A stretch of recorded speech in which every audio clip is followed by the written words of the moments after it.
चलो, combination of springs. હવે છે ને સ્પ્રિંગ તમે આટલું જાણો છો.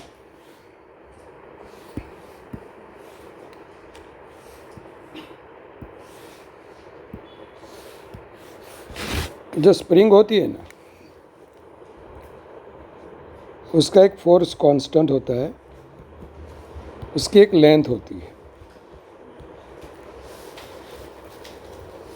चैप्टर नंबर 8 में आपको ऐसा पढ़ाया गया होगा, वाई बाई एल. वाई यानी young modulus. Wire behaves as a बराबर स्प्रिंग, बिकॉज वायर को जब आप खींचते हो ना, वो वहाँ पे भी रिस्टोरिंग फोर्स आता है. 8 चैप्टर में चला कि बाकी अभी 8 મિકેનિક્સ ઓફ સોલિડ્સ બાકી છે. તો અત્યારે આપણે એવું યાદ રાખો ને કે વાય આપણા માટે કોન્સ્ટન્ટ છે, યંગ મોડ્યુલસ કહેવાય. ए एरिया ऑफ क्रॉस सेक्शन, यानी कि ये जो स्प्रिंग को काटते हैं ना, उसका एरिया. स्प्रिंग यानी वायर, वायर का एरिया. ये वाला नहीं है, ये वाला एरिया नहीं है. स्प्रिंग जो राउंड बनाती है वो वाला एरिया नहीं है, स्प्रिंग के वायर का एरिया. तो जब आप स्प्रिंग को काटोगे, स्प्रिंग ने कापी है तो શું બદલાઈ જાય? લેન્થ. બાકી વાય અને એ કોન્સ્ટન્ટ રહે. તો આ એક યાદ રાખજો, કે ઇઝ પ્રોપોર્શનલ ટુ 1/l. સ્પ્રિંગનો ફોર્સ કોન્સ્ટન્ટ એલના કહેવાય ભક્ત લેન્થના. આવું ભણી ગયા ને તમે? ચાલો જયતી, હવે શું થાય જરા ध्यान આપજો. अब आपको ये देखना है कि स्प्रिंग, ऐसी 2 स्प्रिंग है और स्प्रिंग को हमें मासलेस लेना है. स्प्रिंग केवी लेवानी भाई? मासलेस. स्मॉल m मासनो ऑब्जेक्ट તમે અહીંયા લટકાવો છો. આનો ફોર્સ કોન્સ્ટન્ટ K1 અહીંયા K2. तो due to weight force mg, K1 भी खींचेगी और K2 भी खींचेगी. हाँ के ना? दोनों में क्या आएगा? रिस्टोरिंग फोर्स आएगा. कितना आएगा? तो यहाँ पे K2 हुआ. नीचे कौन सा लग रहा है? mg. तो आप क्या लिखोगे? K2y is equal to mg. हर पॉइंट के पास mg नीचे लगेगा. हाँ, यहाँ पे रिस्टोरिंग फोर्स कितना आएगा? ये खींची ना, कितनी? y2 जितनी. y2 જેટલી ખેંચાય ને ભાઈ, તો આ હરેક પોઈન્ટ ઇક્વિલિબ્રિયમમાં છે. તો હરેક પોઈન્ટ પાસે જેટલું અપવર્ડ ફોર્સ એટલું જ, और डाउनवर्ड तो mg है, क्योंकि स्प्रिंग का तो कोई मास ही नहीं है. सेम टू सेम यहाँ पे कितना फोर्स आएगा? K1y that is equal to mg. जैसे कि आपको पता है वो स्ट्रिंग वाला प्रॉब्लम. स्ट्रिंग में हर जगह ये mg है, तो यहाँ पे भी टेंशन क्या आएगा? हर पॉइंट के पास mg आएगा. लेकिन इसका भी अगर मास है ना, मास किसका? रोप का. तो जैसे जैसे आप ऊपर जाओगे ना, टेंशन बढ़ता जाएगा. क्यों? ये पॉइंट स्ट्रिंग को भी लिफ्ट करेगा, स्ट्रिंग ने पहुँच के અને બ્લોક ને ઉંચકે. બટ જો માસલેસ સ્ટ્રિંગ આપેલી હોય તો બધે જ ટેન્શન સેમ. તો અહીંયા ટેન્શનને બદલે શું આવશે? Restoring force. આની અંદર રિસ્ટોરિંગ ફોર્સ K2y, અહીંયા K1y. કેમ? હરી બંનેના એક્સટેન્શન अलग अलग છે. चल, तो याद रखना, यहाँ पे K2y2 आएगा ना, K1y1. तो y2 mg by K2, y1 यानी mg बाई K. अब इसकी इक्विवेलेंट स्प्रिंग यानी क्या? तो ये दोनों को निकाल दो. एक ही स्प्रिंग ऐसी रखो कि जिसका फोर्स कांस्टेंट. जानवी नहीं आई आज? કેમ?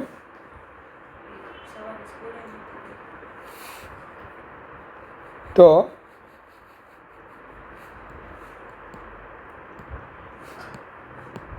કેટલું ફોર્સ? mg. હવે આ જે છે ને આને આપણે કેએસ નામ આપી દઈએ.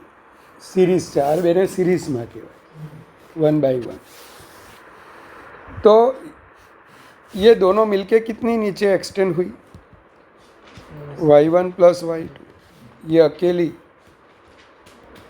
y1 प्लस y2 जितनी एक्सटेंड होगी ना, तो ही मैं बोलूँगा mg ने ये दोनों को मिला के कितना खींचा, अकेली को y1 प्लस y2 खींचेगा, तो इसे बोलेंगे हम इक्विलेंट. अब यहाँ पे बोलो कौन सा फोर्स लगेगा, KSY, ओके ना. रिस्टोरिंग फोर्स यानी force constant into extension, KSY that is equal to mg. तो अब KSY इज इक्वल टू, बोलिए, mg आ जाएगा, तो y is equal to mg by KS. अब हमारा इक्वेशन क्या था, y इज इक्वल टू, चलो y ની વેલ્યુ મૂકી દો, y1 ની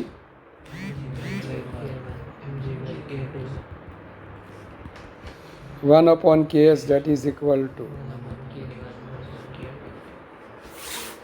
एक रजिस्टर्स के बारे में पता है, तुमने 10th में पढ़ा था.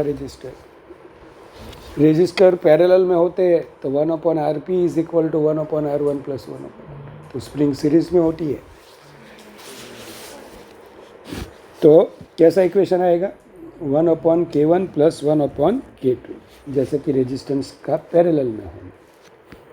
अब K1 और K2 दोनों अगर सेम होंगे तो क्या लिखोगे आप, 1/K प्लस 1/K. हाँ, KS is equal to K/2. आप इसको ऐसे भी लिख सकते हो, KS यानी K1 K2 upon K1 plus K2. N spring अगर होगी तो क्या लिखोगे, 1 upon K1 plus 1 upon K2 plus up to 1 upon, and if K1 is equal to K2 is equal to K, हाँ क्या आएगा, डायरेक्ट लिख लो N/K, मतलब कि KS K/. सीरीज में जोड़ने से क्या होगा, जो सीरीज का फोर्स कांस्टेंट आएगा ना वो कम हो जाएगा. देखो K/N हुआ, यानी क्या होगा, कम हो गया. बराबर છે મોટા. તો તમારે કોઈ વખત સ્પ્રિંગ બહુ કડક હોય ને, સ્ટીફ, કડક એટલે સ્ટીફ, તેને લૂઝ ન થતી હોય તેની સાથે सीरीज़ में બીજી જોડી દેવા, तो दोनों सीरीज़ में आएगी तो क्या होगा, स्प्रिंग कांस्टेंट वका से के माउट से कम हो जाएगा. अब यहाँ पे पीरियोडिक टाइम हम लेते हैं.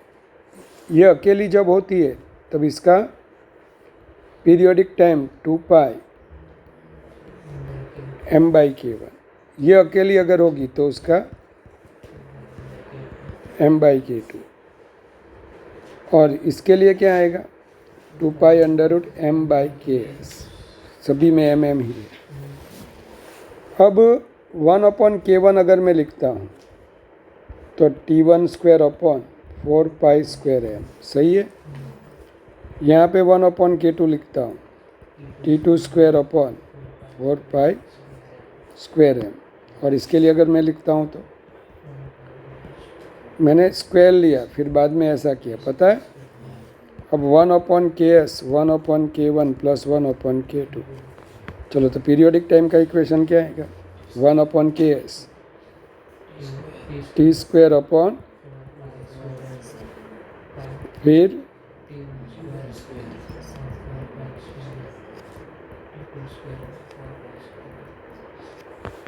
so T2 square that is equal to T1 square plus T2 square. T square ऐसा आएगा ना. अगर फ्रीक्वेंसी लेनी चाहिए तो ओमेगा 2π/T, मतलब कि T is proportional to 1 upon omega, तो ओमेगा रेस टू -2 लिख सकते हो ना डायरेक्टली. फ्रीक्वेंसी लिखनी हो तो यहीं आएगा ना, है ना. चलो, तो ये हो गया हमारा सीरीज। अब आएगा पैरेलल कॉम्बिनेशन। तो सीरीज के लिए क्या इक्वेशन आता है पता है ना, 1/ks is equal to 1/k1 plus 1/k2। Periodic time का क्या आएगा, t² is equal to t1² plus t2²। और वो याद रह जाए तो ओमेगा भी याद रह जाएगा। अब दूसरा आएगा धर्मी पैरेलल कॉम्बिनेशन।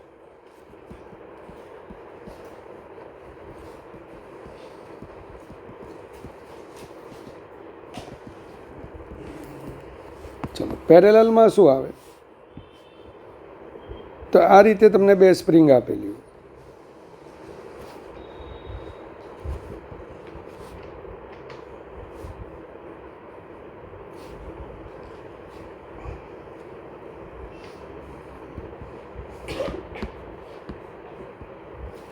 और ये जो ब्लॉक है ना, block non uniform mass distribution છે, ગુજરાતી વાળા અનિયમિત દળ વિતરણ છે। કેમ આવું કરવાનું છે ખબર, જેવું આને લટકાવીએ ને તો બંનેમાં એક્સટેન્શન સેમ થવું જોઈએ। अगर ये यूनिफॉर्म डिस्ट्रीब्यूशन होगा ना, हर जगह मास सेम होगा, तो जो नरम होगी ना, नरम वो ज़्यादा खींचेगी, और जो स्टिफ यानी कड़क होगी ना, जो सॉफ्ट होगी वो ज़्यादा खींचेगी, और जो स्टिफ होगी वो कम खींचेगी।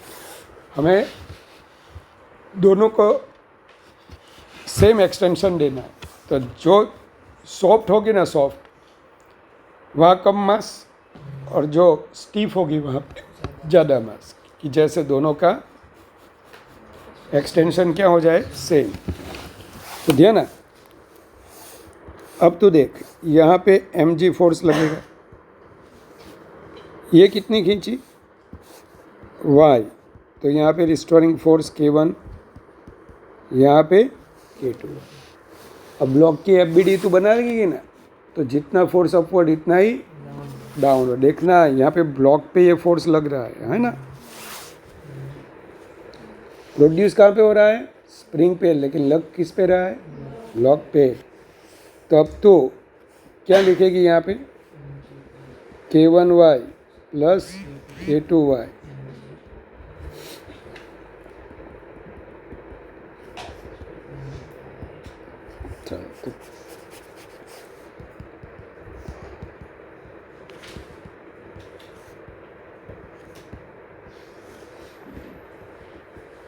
चलो ना आटलू ज राखी। હવે આની ઇક્વિલન્ટ સ્પ્રિંગ એટલે કેવી હશે, એક જ બ્લોક, ઇક્વિલન્ટનો મિનિંગ સેમ જ રહેશે। આ જ બ્લોક એને કેપી સાથે આપણે જોઈન કરી, આ બ્લોક આને કેટલું एक्सटेंशन આપતો હતો, બંનેને વાય, તો अकेला इसको भी वाई जितना एक्सटेंशन देगा। तो मैं बोलूँगा कि ये जो स्प्रिंग है ना, ये दोनों के पैरेलल कॉम्बिनेशन की इक्विलेंट है। तो यहाँ पे क्या आएगा, नीचे आएगा mg, ऊपर आएगा kpy।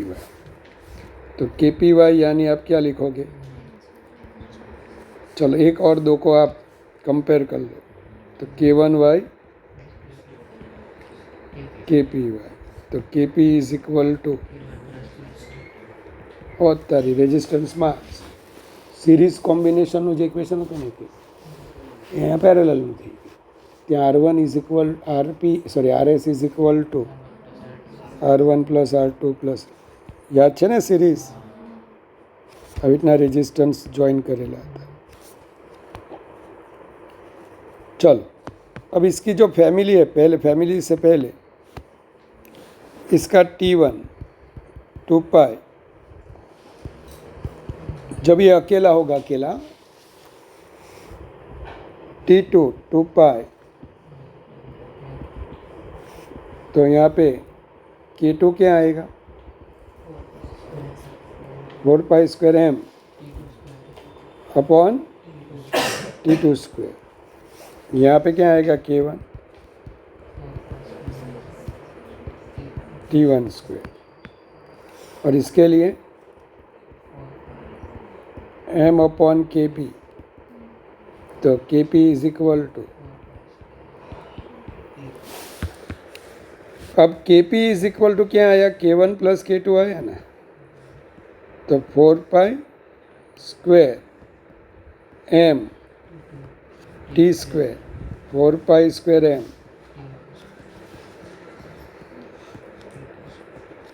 तो क्या लिखूंगा मैं, t⁻², t1⁻², t2⁻²। ओमेगा का लिखना हो तो ओमेगा⁻², अच्छा ओमेगा स्क्वायर, ओमेगा 2π/t होता है। फ्रीक्वेंसी का लिखना हो तो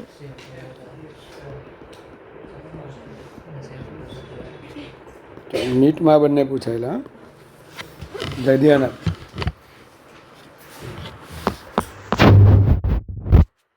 इसकी फैमिली में इतने इतने मेंबर हैं। अगर आपने इस तरह से भी रखा ना, एक ब्लॉक नीचे दूसरी स्प्रिंग, या फिर आपने इस तरीके से रखा,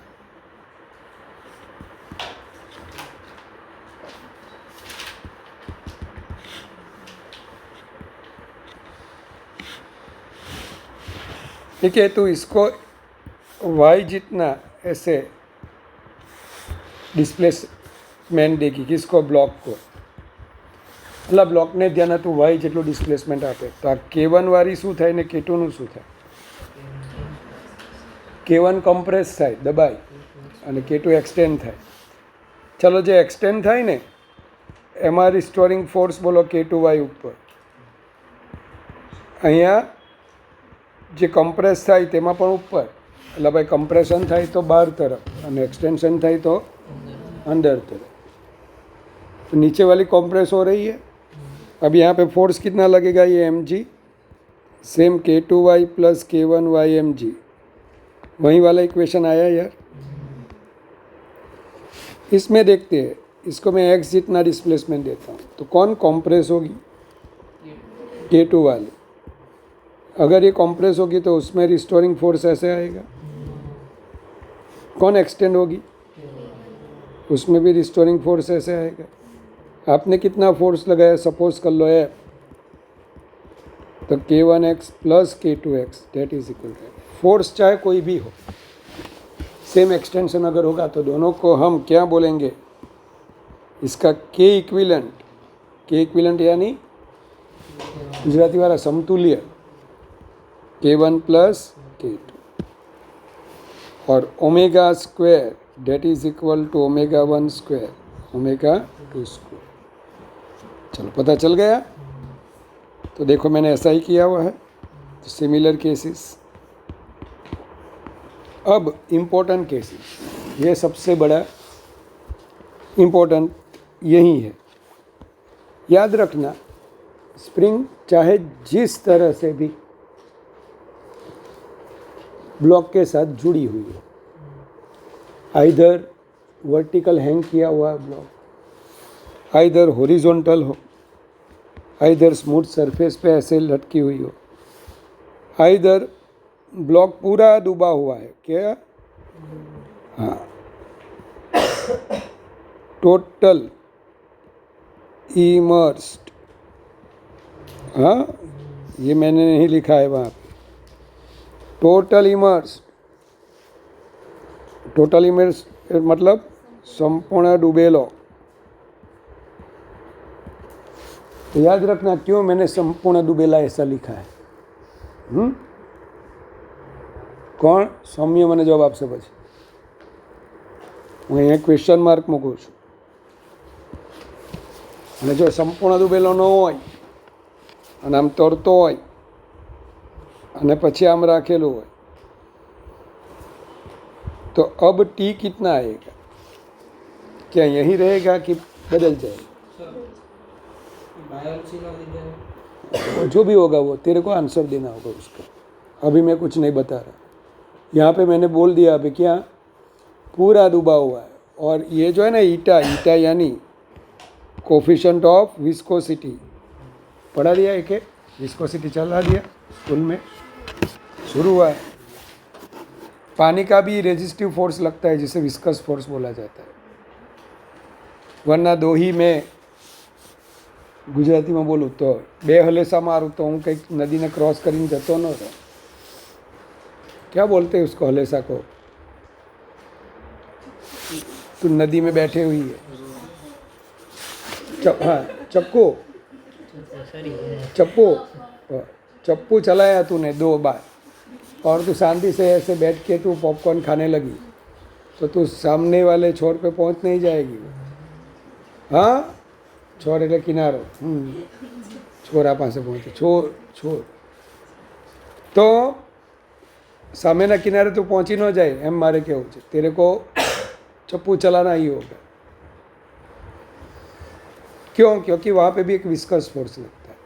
जैसे ग्राउंड पे रेजिस्टिव फोर्स फ्रिक्शन लगता है तो वहाँ पे विस्कस। कुछ मिस पता चला आपको? तो यहाँ पे पहले तो क्या होना चाहिए? टोटली इमर्स होना चाहिए। यानी कि वो अगर स्प्रिंग के साथ डिटैच हो जाता है तो उसे डूब जाना चाहिए। स्प्रिंग के साथ अगर डिटैच हो गया तो वो डूब जाएगा। वहाँ पे ऐसा नहीं है, स्प्रिंग के साथ डिटैच होने के बाद भी वो तैरता रहेगा। फिर ऐसा कुछ है, हाँ, लेकिन यहाँ पे लिखा हुआ है मैंने, पुली डज नॉट रोटेट, वो तो मैंने लिखा हुआ है, लेकिन ये नहीं लिखा हुआ है वहाँ पे। सब भी केस में अगर पीरियोडिक टाइम आपको पूछा जाए, for above all cases T is equal to 2 pi under root m/k। तो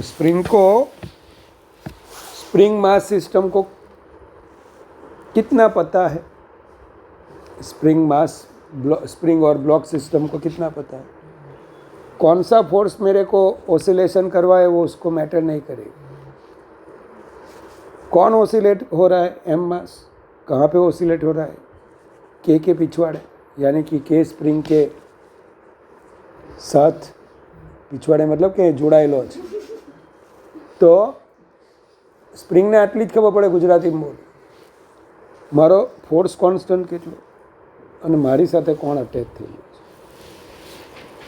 કયું ફોર્સ ઓસિલેશન કરાવે તે મેટર નથી કરતું। હા, ક્યાં મેટર કરે તે મેં કહી દીધું। જો આ टोटल इवर्स न हो तो शू था, वो भी मैं आपको समझाऊंगा। हाँ, बाकी के हर कंडीशन में क्या होगा? उसका periodic time T is equal to 2 pi under root m/k। यहाँ पे मैंने लिखा हुआ इफ पुली रोटेट्स, तो इन लोगों को मैंने पढ़ाया था, शायद तू भी थी उस दिन। अभी JEE मेन में भी पूछा गया क्वेश्चन है, पता है? ये आपको पढ़ाया था ना मैं, ठीक है, M1 M2, और अगर ये रोटेट होती है M2 M1 से ज़्यादा होता है तब एक्सीलरेशन क्या लिखोगे आप? M2 minus M1g plus M2 plus I/r। હતી ને? તો નહોતી પણ ખબર છે, શું खबर है? मैं किधर? Very good. तो यहाँ पे भी ऐसा ही करना है। T is equal to 2 pi under root m/k है ना, एक अगर ये रोटेट होगी, कौन? पुली अगर रोटेट होगी, मिस काले बात, पुली अगर रोटेट होगी तो m प्लस I/r², ऐसा आपको लिखना है। सही है? चलो, इतना आ गया आपको। अब देखना, a particle of mass m is attached to 3 springs A, B and C of equal force constants K as shown in figure. If the particle is pushed slightly against the spring C and released, find the time period of oscillation। Slightly लिखा हुआ है, थोड़ा सा ही उसे disturb करना। किसको?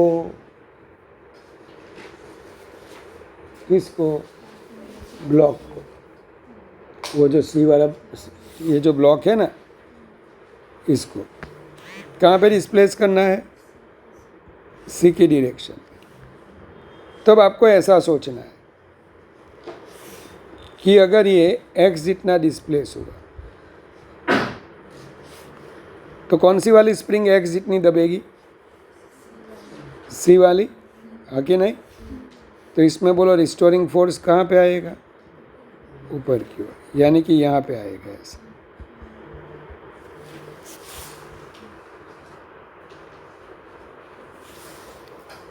एक minute भाई, हाँ ये एक्स जितनी दबी तो रिस्टोरिंग फोर्स उसके अगेंस्ट। ये अगर एक्स जितना डिस्प्लेसमेंट होगा तो इसका कितना होगा, तो ये 45 है ना, x cos 45 x by root 2। कौन खींचेगा ये इस डायरेक्शन में, कौन खींचेगा, ए या बी? अला ये किसका एक्सटेंशन होगा, ए का। तो ए में रिस्टोरिंग फोर्स कितना आएगा, के एक्स बाई रूट 2।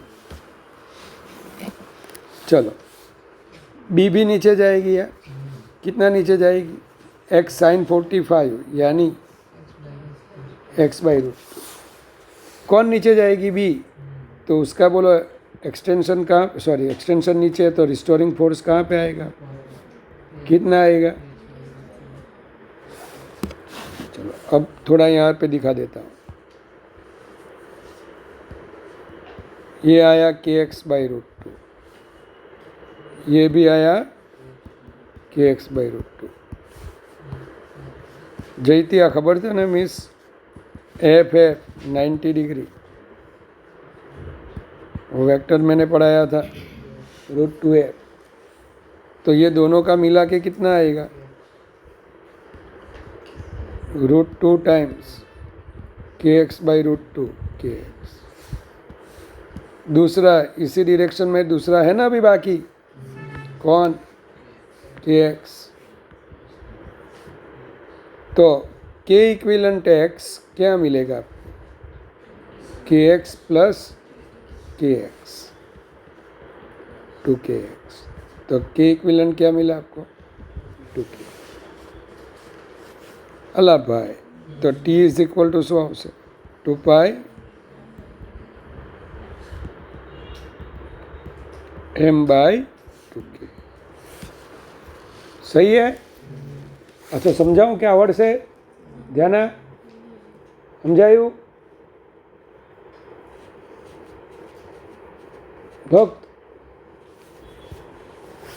भक्त ऐसा एक दूसरा प्रॉब्लम है जहाँ पे 120 डिग्री ऐसा लिखा हुआ है।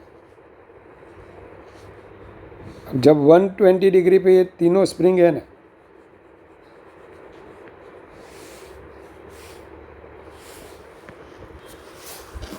सी की ओर ही हमें एक्स जितना डिस्प्लेसमेंट करवाना है, ऐसा बोला गया है। तो इसका रिस्टोरिंग फोर्स कहाँ पे आएगा, उसके ऑपोजिट।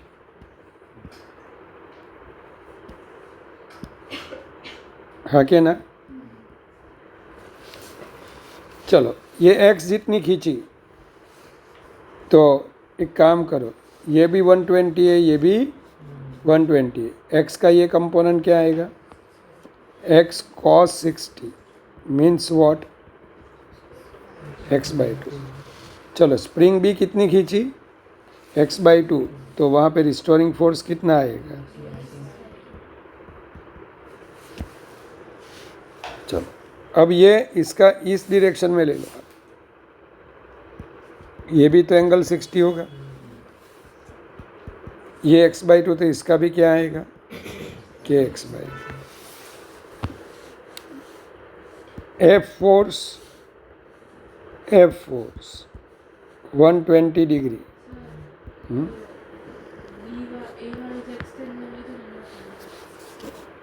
જેમ એક્સનો ત્યાં કમ્પોનન્ટ લીધો તેમ એક્સનો આ પણ કમ્પોનન્ટ આવે કે આ પણ કેટલો આવવાનો, એક્સ કોસ 60 मतलब एक्स बाई 2। तो ये वाली जो स्प्रिंग है, ये वाली स्प्रिंग वो भी कितनी खींचेगी। तेरे को क्या करना है, जो डिस्प्लेसमेंट है ना ये, उसका बी की डायरेक्शन में और ए की डायरेक्शन में क्या करना है, कंपोनेंट। कोई बोलेगा सर ये ले सकते नहीं ले सकते, એટલે एक्स कॉस 120 એવો કમ્પોનન્ટ જોઈ લો। કમ્પોનન્ટમાં એંગલ કેવો હોય, એક્યુટ। એક્યુટ મતલબ 90 से कम। એટલે અને તેમ છતાં કોઈને બહુ ઈચ્છા થઈને એમ કહે ને કે હું તો આ જ કરવાનો, ભલે સાહેબ ના પાડતો હોય, x cos 120 x minus x by 2, अला कॉस 120 सेकंड क्वाड्रेंट क्या आएगा, नेगेटिव मिला, यानी कि आपकी गलती हो गई, वो ऐसे जा रहा है। समझ पड़े तुमने? चलो एफ 120 हरी वाँचे છે ખરો બધું જૂનું કે હજુ પતંગ ચગાવે?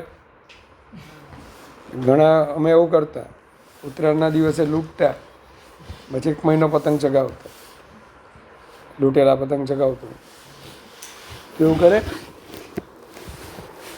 એફ 120 તો આપણે એફ 1000, तो kx/2 kx/2 क्या आएगा, kx ही आएगा, अरे सॉरी kx/2 ही आएगा, है कि नहीं? ये दोनों का जो रिजल्टेंट आएगा ना kx/2, अब टोटल कितना हो गया, k equivalent x that is equal to kx सौम्य 3k/2।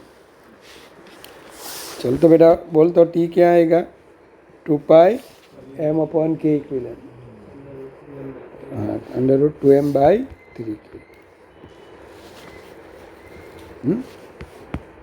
चल find periodic time of oscillation of block of mass m।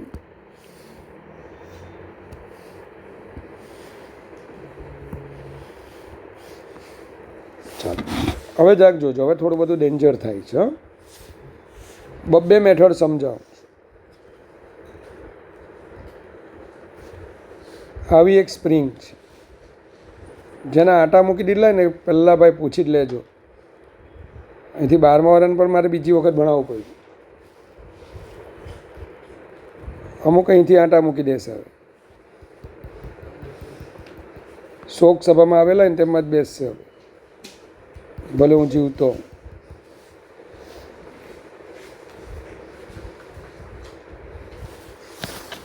તારો દાખલો આવ્યો મોટા? हाँ तारो दाखलो आयो मिस, तूने तो पढ़ा हुआ है रिया।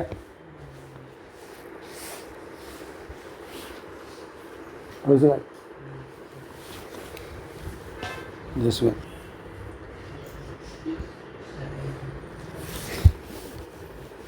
चलो पहला આપણે છે ને કે ઇક્વિવેલન્ટ વાળી મેથડ। તમને આખી દુનિયામાં આટલું ખબર કે એક સ્પ્રિંગ હોય, એક બ્લોક હોય, હા, આ કે ઇક્વિવેલન્ટ હોય તો આનું ઓસિલેશનનો પીરિયડ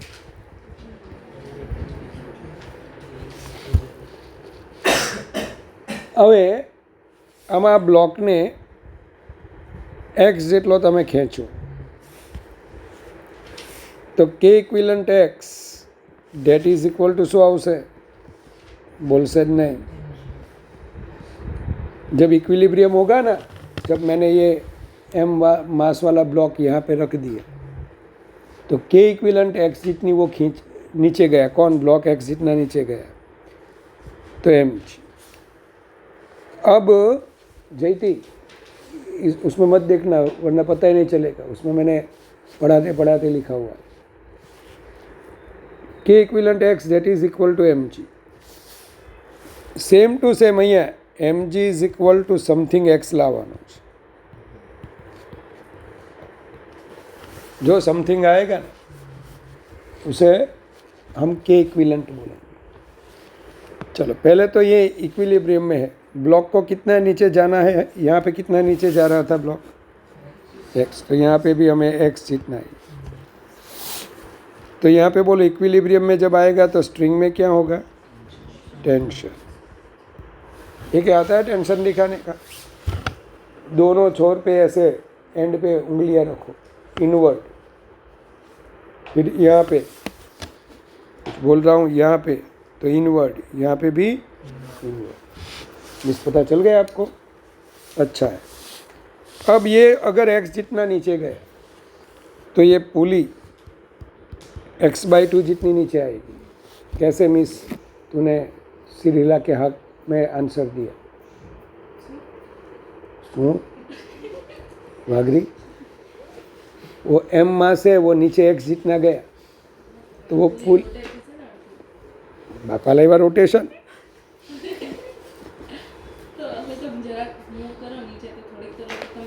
x/2 કેટલી x/2 કેટલી જેટલી કેમ નીચે ગઈ? पता है? नहीं पता, कोई बात नहीं। पता है आपको? हमें नहीं पता है। अरे अच्छा श्री,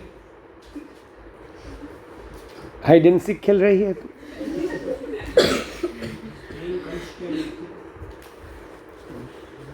सादू ने सिंपल विचारो ने दोस्त, आ एक्स જેટલો નીચે જાય ને તો આ સ્ટ્રિંગ એક્સ જેટલી ખેંચે। પુલી છે ને આ પુલી, એનું મિડ પોઈન્ટ જો x/2 જેટલું નીચે આવે ને, કેટલું? x/2, તો બંને સાઈડની સ્ટ્રિંગ x/2 જેટલી ઓછી થઈ છે। અલા ભાઈ, પુલી નીચે જાય કેટલી? x/2 જેટલી। તો બંને બાજુથી બોલો સ્ટ્રિંગ કેટલી कम થઈ? x/2। अब वो गई कहाँ पे? किसको? उसने नीचे, जब ये पुली x/2 नीचे जाएगी तो दोनों साइड x/2 जितनी स्ट्रिंग कम हो जाएगी। तो कौन x जितना नीचे जाएगा? ब्लॉक। तो ब्लॉक अगर x जितना नीचे जाएगा तो बोलो ये जो पुली है वो कितनी नीचे आनी चाहिए? x/2। कब मैंने पढ़ाया था ये पता है? 4th चैप्टर में पढ़ाया था। तो थी कौन से चैप्टर से आई थी? 5th से। सर्कुलर में तो अति जाने तो अच्छा, कोई बात नहीं, चलो पता चल गया आपको अभी ये x/2 बोल केवी रीते आव्युं ते मिस? હવે એક દાખલો છે તારા મોડ્યુલમાં, આવું બધું બતાવવું પડે મારે।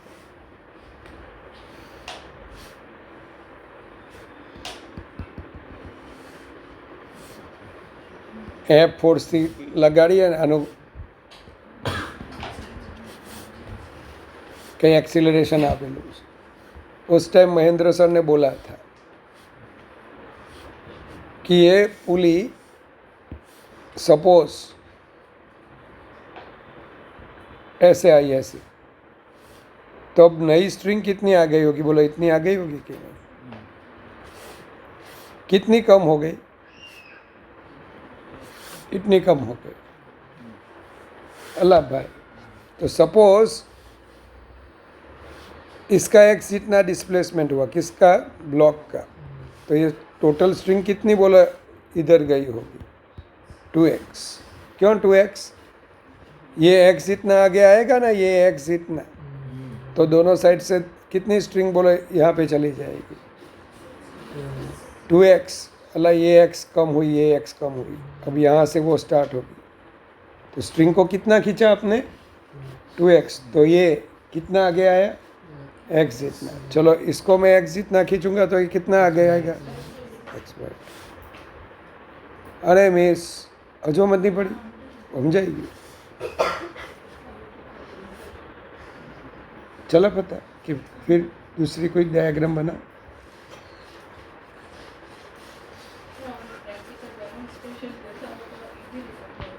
करेगी ने कोई ने डोरी बांधी ने कोईक ने आम खेंचवानुं, એટલે પ્લાન કરો કે તારે આમ આવવાનું, તું 2 મીટર ખેંચીશ ને, તારે 2 મીટર તું એમ કરીશ ને તો પેલા 1 મીટર આવેલા હશે। કેટલા? 1 મીટર। तो जब तेरे हाथ में 2 मीटर रस्सी आ जाएगी ना, तब वो जो होगा ना, वो पर्सन 1 मीटर डिस्प्लेस करेगा। Practical demonstration. चलो,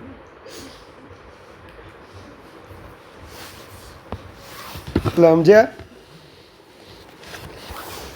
कंस्ट्रेन मोशन में मैंने इन लोगों को भी पढ़ाया था, लेकिन पढ़ते ही इतना है, आते ही वो पढ़ने बैठ जाते हैं। मैंने कितनी बार बोला कि जितना भी टाइम मिले ना, तो वो पहले से 2 से 2, 3, 4, 5, 6 ये चैप्टर जितना भी टाइम मिले ना, 12 तक, नीट तक, जितनी बार आप पढ़ोगे ना, उतनी बार नया नया दिखेगा। लेकिन हमारे यहाँ तो ब्रह्मज्ञानी लोग आते हैं, સુખ દુઃખની વાતમાંથી ઊંચા આવે તો આ વાંચે ને। ચલો, કે ઇક્વિલન્ટ એક્સ, चलो समझ पड़ी गई। भाई स्प्रिंग कितनी खींचेगी? x/2, तो इसमें रिस्टोरिंग फोर्स कितना आएगा? kx/2। अब पुली को देखो, पुली को पुली पे अपवर्ड कितना फोर्स लग रहा है? kx/2। नीचे टेंशन ये पुली पे लग रहा है, पता है ना, स्ट्रिंग में प्रोड्यूस होगा, पुली पे लगेगा। तो पुली के लिए kx/2 that is equal to t plus t. तो क्या आएगा? t is equal to kx/4। इसके लिए क्या आएगा? t इज इक्वल टू, और mg is equal to t, लेकिन t क्या आया? That is equal to k equivalent x। अरे यार, तो k इक्विलेंट मिलेगा आपको, तो t आएगा आपका 2 पाई k इक्विलेंट।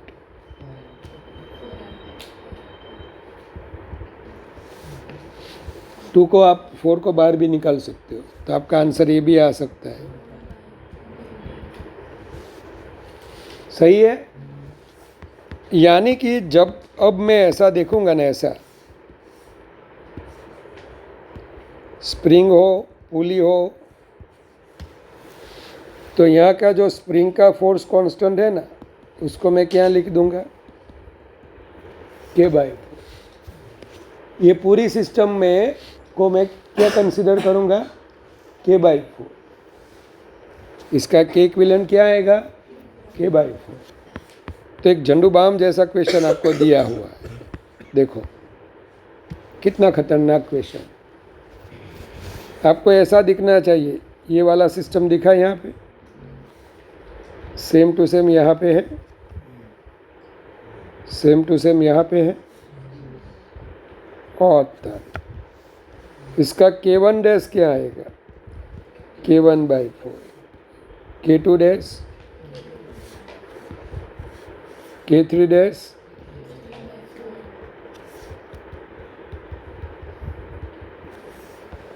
अब ये कितना नीचे जाएगा उसका डिपेंडेंस सभी स्प्रिंग पे है।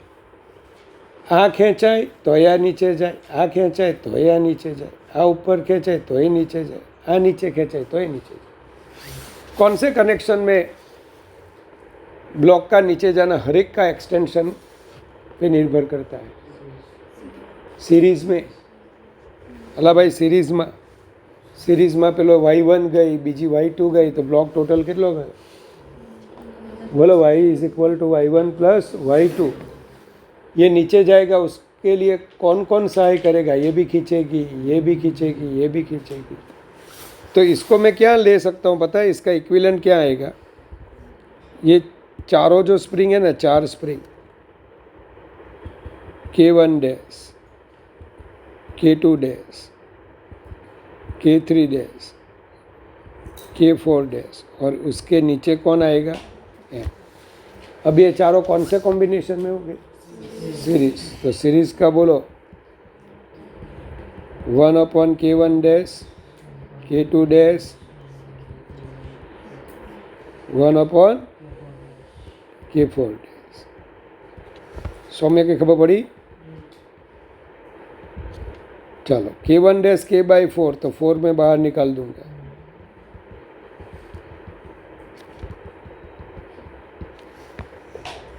अब t is equal to 2π√m/k equivalent. चलो ये 1/k इक्विलेंट ही है ना, ला જોજો યાર, બસ વેલ્યુ મૂકી દો, ગણનતા વેલ્યુ આ બધું કરવા પછી વેલ્યુ મૂકતા નથી આવડતી। 1/k इक्विलेंट यानी ये वाली 4 आगे आएगा, फिर 1/k1 प्लस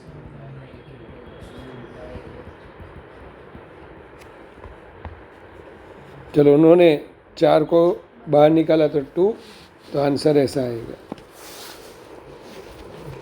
तो अलंकृता जब जब तू ऐसा दिखेगी, क्या दिखेगी? 2 स्ट्रिंग, उसके साथ एक जुड़ी हुई स्प्रिंग, उसे क्या तू समझ लेगी?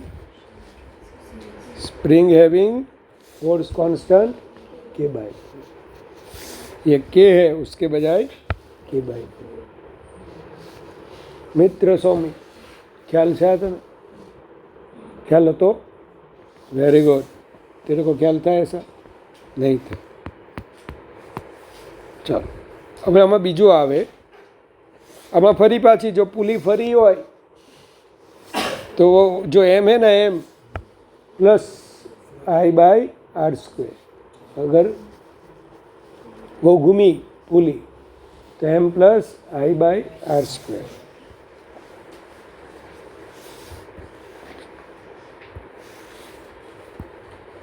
अब देखना दूसरा वाला प्रॉब्लम ऐसा आता है,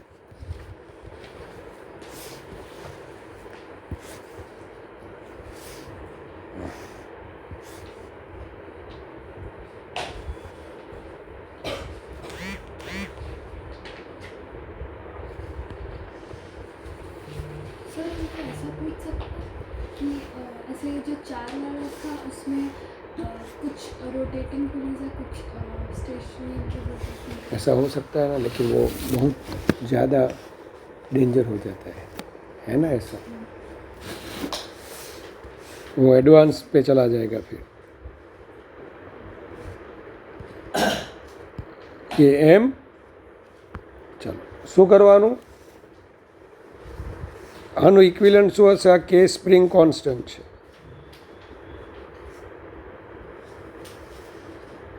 देखना, हमें ऐसी एक स्प्रिंग चाहिए, ये ब्लॉक x जितना नीचे जाए तो ये भी x जितना जब नीचे जाए तो mg इज इक्वल टू क्या होना चाहिए? k इक्विलेंट x, ऐसा होना चाहिए। तो आपने किसको नीचे भेजा? इसको। चलो टेंशन आपकी मर्जी, क्या लेना है? यहाँ पे टी ले लो, हाँ, तो यहाँ पे भी टेंशन टी, नीचे के कितना आएगा? 2t, पता है टी अपवर्ड, तो नीचे 2t, यहाँ पे आएगा mg, तो mg is equal to 2t। हमें क्या लाना है? mg is equal to something x। अब ध्यान, ये अगर x जितना नीचे गया तो ये भी x जितना नीचे जाएगा, तो स्प्रिंग कितनी खींचेगी? 2x। कैसे 2x? अगर पुली x जितनी नीचे जाए, पुली का सेंटर कितना नीचे जाए, तो दोनों ओर से जो डोरियाँ होती है ना, हाँ, वो भी बोलो x जितनी नीचे आएगी। अला भाई पुली नीचे जाए तो बने बाजू दोरी एक्स, पर स्ट्रिंग तो इनएक्सटेन्सिबल है। इनएक्सटेन्सिबल એટલે સ્ટ્રિંગ છેલ્લા દોરી છે, રબર થોડું છે। તમે કોણ બોલો ખેંચાવું જોઈએ? સ્પ્રિંગ कितनी?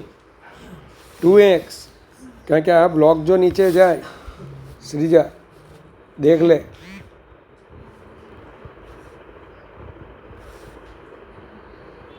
कितना गया ये? तो यहाँ पे लेंथ ऑफ स्ट्रिंग इंक्रीज होनी चाहिए कि नहीं? कितनी होनी चाहिए बोलो? 2x। तो अगर ये नीचे जाएगा तो स्ट्रिंग की लेंथ 2x जितनी इंक्रीज होनी चाहिए, लेकिन स्ट्रिंग तो स्ट्रिंग है, तो किसे बोलो 2x जितना लेंथ बढ़ाना पड़ेगा? स्प्रिंग। चलो, स्प्रिंगમાં કયું ફોર્સ પ્રોડ્યુસ થાય? રિસ્ટોરિંગ. કેટલું? અને આ સ્પ્રિંગના એન્ડ પાસે કોણ છે? સ્ટ્રિંગ છે.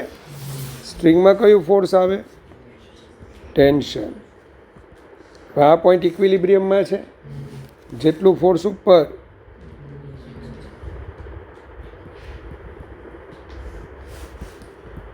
चलो नंबर 2, 1 टी की वैल्यू लिख लो, क्या आएगा?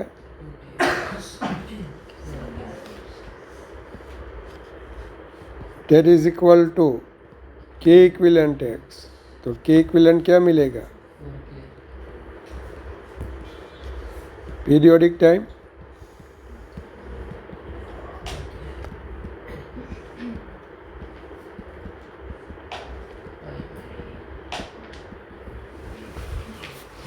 लेकिन अगर पुली घूमी तो क्या लिखोगे आप?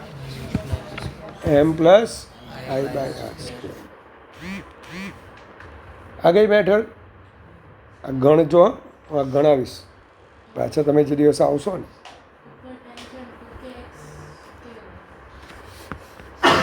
મીન્સ આ જ સ્પ્રિંગ છે ને સ્ટ્રિંગ છે, ઇક્વિલિબ્રિયમમાં છે.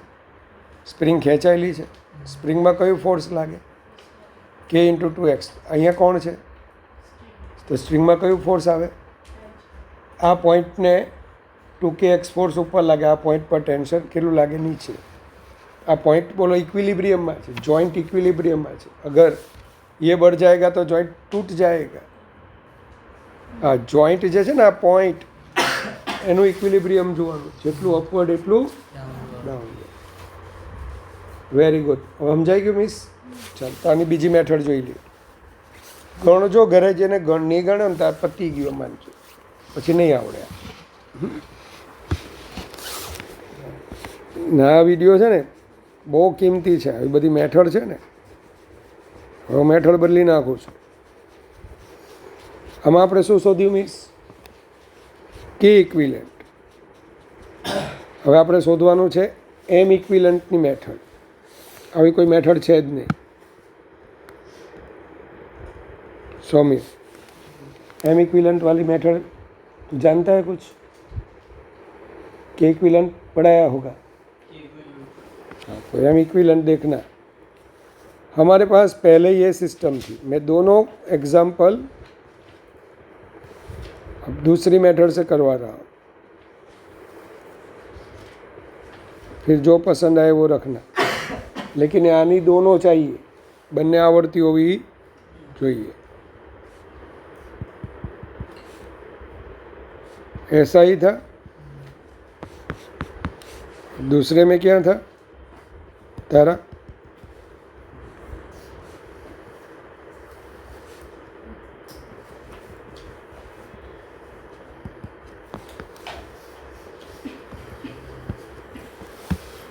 અધારા મને એટલી ખબર પડે, પેલો કે ઇક્વિલેન્ટ હતું ને, હવે હું માસ ઇક્વિલેન્ટ, હું આમાં આવું જોઉં છું. કેને કે જ રહેવા દઉં છું. मिस है कि मैं अब स्प्रिंग को वहीं की वहीं रहने दूंगा, लेकिन उसके साथ जो जुड़ा हुआ ऑब्जेक्ट है ना, उसे मैं क्या बोलूँगा? M equivalent. M equivalent. हाँ, मैं क्या बोल रहा हूँ? ये जो स्प्रिंग है उसके साथ जो भी जुड़ा हुआ है, ऐसा कौन सा ब्लॉक जुड़ा होना चाहिए कि जब ये स्प्रिंग, अब मैं बोलूँगा वो शांति से सुनना, स्प्रिंग एक्स जितनी एक्सटेंड हो और ये ब्लॉक की वेलोसिटी कितनी हो? v. तो इसकी काइनेटिक एनर्जी क्या आएगी? काइनेटिक एनर्जी ऑफ ब्लॉक क्या आएगी? Half M equivalent v square. फिर से, जब स्प्रिंग का एक्सटेंशन x हो, ब्लॉक की वेलोसिटी v हो, तब इसकी काइनेटिक एनर्जी हाँ, अब ये एनर्जी तो हर सिस्टम में सेम टू सेम होती है।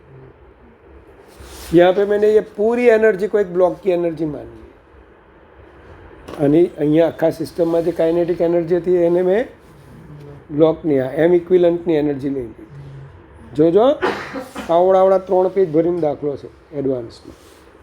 આ વર્ષે તો 3-4 स्टेप में पूरा थी गया. अब मैंने ऐसा सोचा कि ये तो मैंने एज्यूम किया हुआ ब्लॉक है, रियल ब्लॉक तो ये है. यहाँ पे स्प्रिंग को कितना एक्सटेंशन दिया एक्स ना, तो यहाँ पे भी आपको स्प्रिंग को कितना एक्सटेंशन देना है एक्स. जो मेथड में घुसी जता पहला में ब्लॉक ने एक्स एटलो खसेड़तो के इक्विलेंट वक्त. इन के इक्विलेंट वाली मेथड ब्लॉक एक्स जितना डिस्प्लेस होता था. इन एम इक्विलेंट वाली मेथड के को एक्स जितना एक्सटेंड करना है. अब ये एक्स जितना नीचे जाएगा तो बोलो ये 2x जितना नीचे जाएगा. इसकी वेलोसिटी अगर v होगी तो इसकी वेलोसिटी 2v. सब मासलेस है, ये फुली सब मासलेस. तो अब काइनेटिक एनर्जी बची किसकी? ब्लॉक की. इसकी काइनेटिक एनर्जी क्या आएगी? Half m 2v².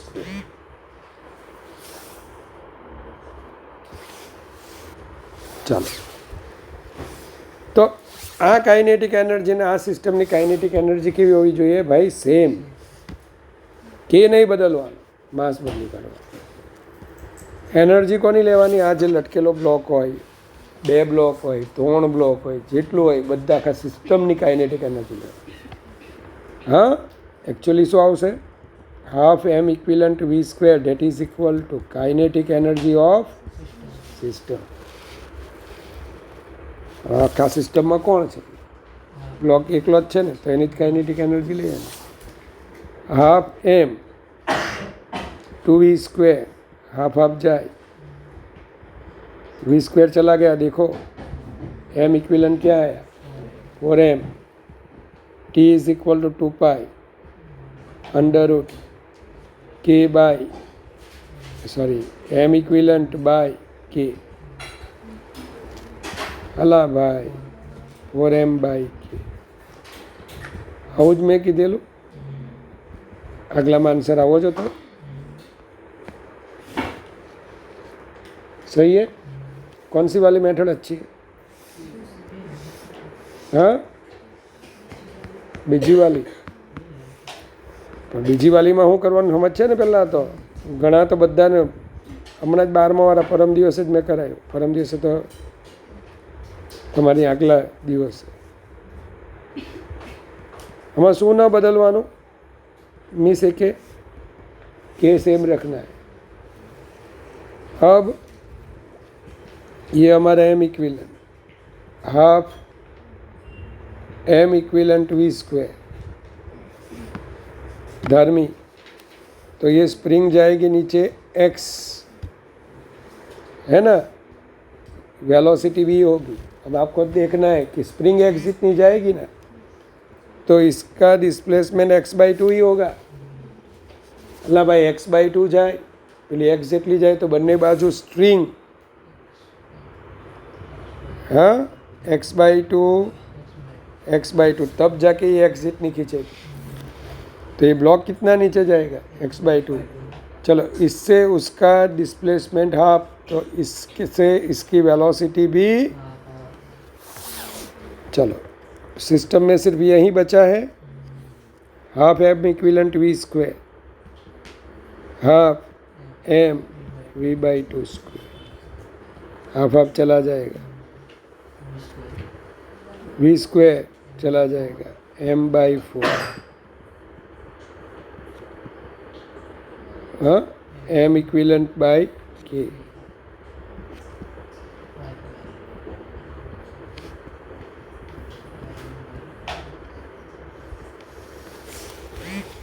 मिस के पता चला? देख वही आंसर है.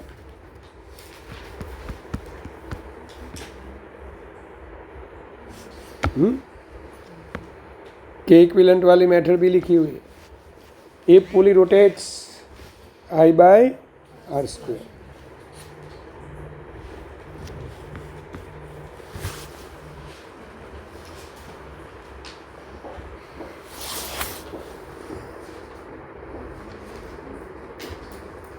એક જ minute.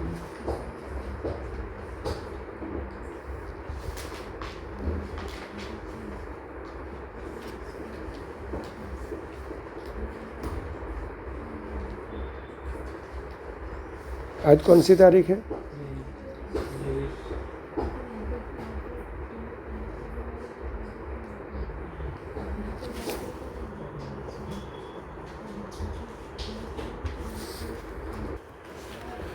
Couple oscillator. Couple oscillator क्या होता है? तो बाइनरी सिस्टम मैंने पढ़ाया था. हाँ, कब पढ़ाया था? आप भी थे ना उस टाइम? नहीं पढ़ाया था? क्यों? लास्ट में तो पढ़ाया था.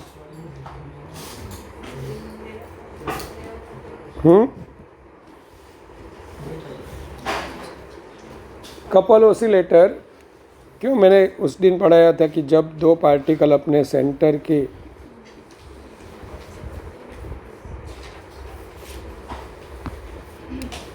ये R1 था, ये R2 था,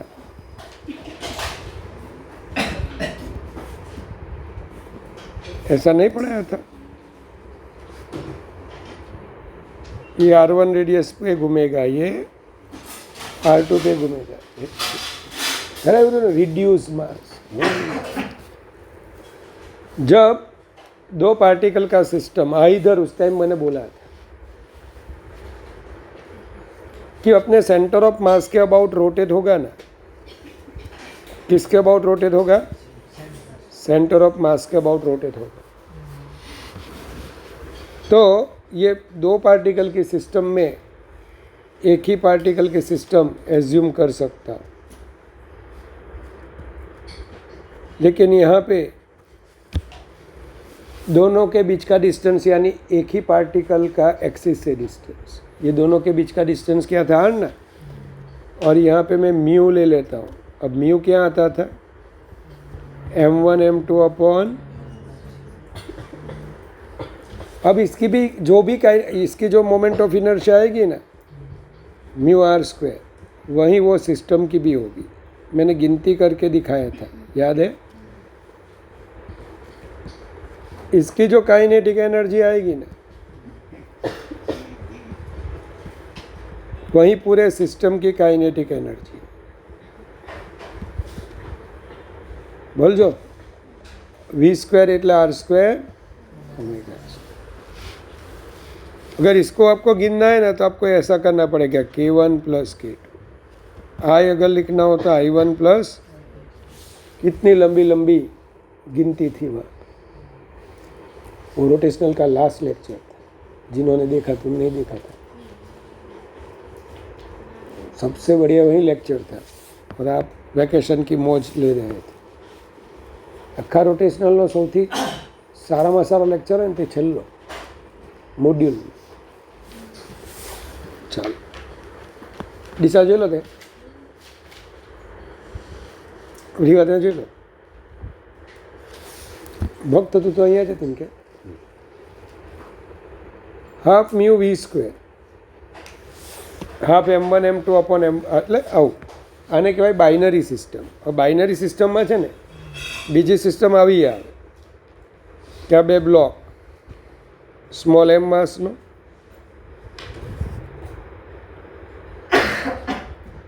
કેપિટલ M માસનો. આ બંનેને ઇનિશિયલી આપણે શું રાખ્યું છે ખબર? હવે આની આ જે સ્પ્રિંગ છે ને, એ સ્પ્રિંગની નેચરલ લેન્થ L છે. और मैंने स्प्रिंग को कंप्रेस करके रखा है. कितना कंप्रेशन दिया हुआ है? फिर से मैं बोल रहा हूँ, ये उसकी नेचुरल लेंथ ऐसी होगी. अब यहाँ से मैं छोड़ दूँ तो यहाँ पे कितना फोर्स लगेगा? kx0 के, क्योंकि कंप्रेशन में है फोर्स बार. अब क्या होगा पता है? ये जो हमारा ब्लॉक है ना, उसका ये दोनों का सेंटर ऑफ मास सपोज कर लो यहाँ पे है. जिस सरफेस पे ये दोनों खड़े हुए हैं, जिस सरफेस पे ये दोनों खड़े हुए हैं, वह सरफेस हमारी क्या है? स्मूथ है। ये सरफेस हमारी क्या है? स्मूथ है। तो क्या होगा पता है? कोई एक्सटर्नल फोर्स तो लग नहीं रहा है। ये सभी कैसे फोर्सेस है? वो पता है ना, मैंने एक्सटर्नल इंटरनल समझाया था। कोई बाहर का फोर्स तो लग नहीं रहा है, स्प्रिंग का ही लग रहा है, और टोटल फोर्स क्या हो जा रहा है? 0। तो सेंटर ऑफ मास वहाँ से हटेगा नहीं, जहाँ पे है वहीं पे रहे। इसका मतलब हमें यह समझना है कि जब ये ब्लॉक दूरी पे जाएगा, दूर जाएगा, हाँ, ये उसका मीन पोजीशन, तब ये वाला भी बोलो कहाँ पे जाएगा? दूर ही जाएगा। अल्लाह यार, जब ये करीब आएगा ये भी करीब आएगा, जब ये दूर जाएगा तो इसे भी रोके, कि जैसे वो सेंटर ऑफ मास वहीं का वहीं रहे। अब इसमें क्या क्या पूछा जाता है पता है? पहले पूछा जाता है इसका एम्पलीट्यूड कितना। एम्पलीट्यूड यानी ये हमारी मीन पोजीशन, पता है ना? यहाँ पे उसकी वेलोसिटी क्या होगी? मैक्सिमम। यहाँ पे वेलोसिटी 0, एंड पोजीशन पर 0। यहाँ पे उसकी वेलोसिटी क्या होगी? मैक्सिमम। तो मीन पोजीशन से ये वाले जो दूरी होती है उसे एम्पलीट्यूड बोला जाता है। चलो, A1 तो मैंने पढ़ाया था A0, आगे भी पढ़ाया था 6 A, जो हमारा मॉड्यूल है ना, सॉरी, बाहर का प्रॉब्लम्स, वहाँ पे मैंने ये फाइंड आउट किया था। A1 यानी A0 यानी कि कितना? x0 upon m plus m। चलो, अब A1 का लिख रहे हो, मास किसका लेना है? Small m। इसका A2 लिख रहे हो, x0 capital m plus m। अला वही इक्वेशन लिखा, R1 is equal to RM2 upon M1 plus M2। याद आया कुछ? वरना हम पढ़ने ही वाले हैं वो, RM2 upon M1 plus M2। तो ये ऐसा पूछा जाता है कि कितना एम्पलीट्यूड होगा, तो ये A1 एम्पलीट्यूड से वो A2। अब इसका एक ऑसिलेशन कंप्लीट होगा ना, तो इसका भी क्या होगा? एक ऑसिलेशन। तो दोनों के लिए सेम क्या रहना चाहिए? Periodic time. पीरियोडिक टाइम क्या रहना चाहिए? सेम। अगर सेम नहीं रहेगा तो C हट जाएगा, C को हटाना नहीं है। ये दूर जाएगा, ये से भी दूर, ये खड़ा रहेगा, वो भी खड़ा रहेगा, फिर करीब आएगा, उसे भी करीब, खड़ा रहेगा, खड़ा रहना पड़ेगा। ऐसे ऐसे होगा दोनों का पीरियोडिक टाइम, क्योंकि आनु જેટલા ઓસિલેશન થાય એટલા જ આના પણ થવા, એટલે ભક્તિ ઓસિલેશન ખબર પડે? આ એક ઓસિલેશન, તો આનું પણ હવે જો બંને। अब ये कपल ओसिलेटर को अगर पीरियोडिक टाइम फाइंड करना है ना, तो मैं क्या करूँगा? स्प्रिंग यहीं की यहीं रखूँगा, लेकिन मास कर दूंगा म्यू। अब क्या आएगा? T is equal to 2 under root mu by k. अब म्यू क्या आएगा? MM upon M plus M।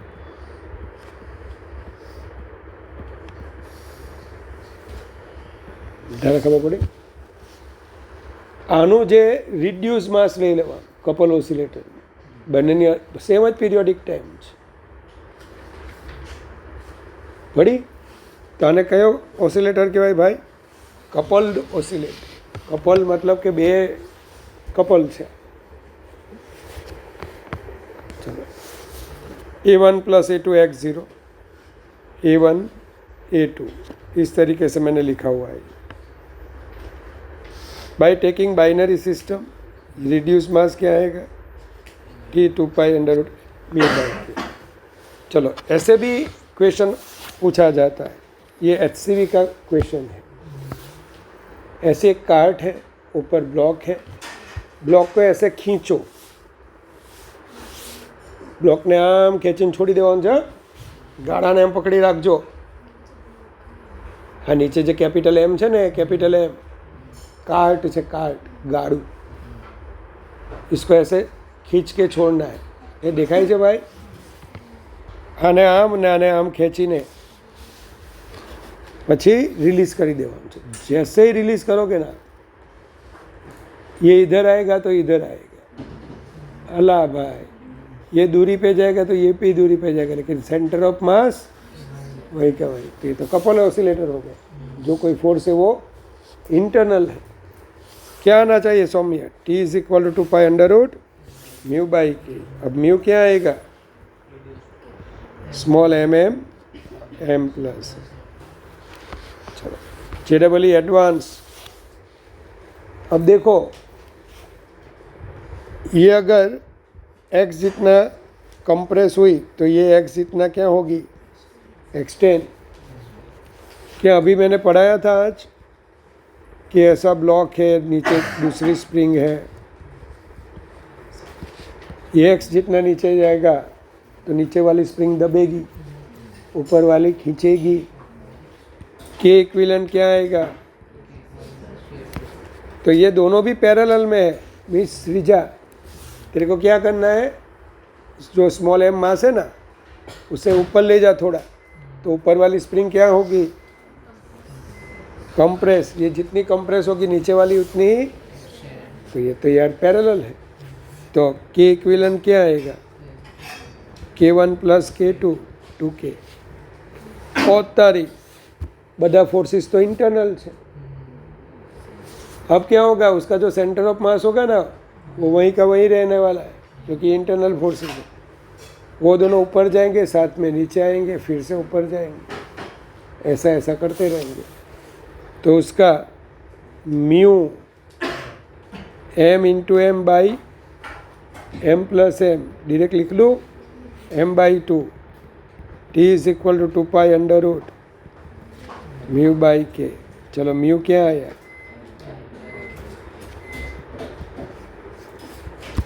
है तारी. के इक्विवेलेंट बाकी रह गया है ना, तो और क्या.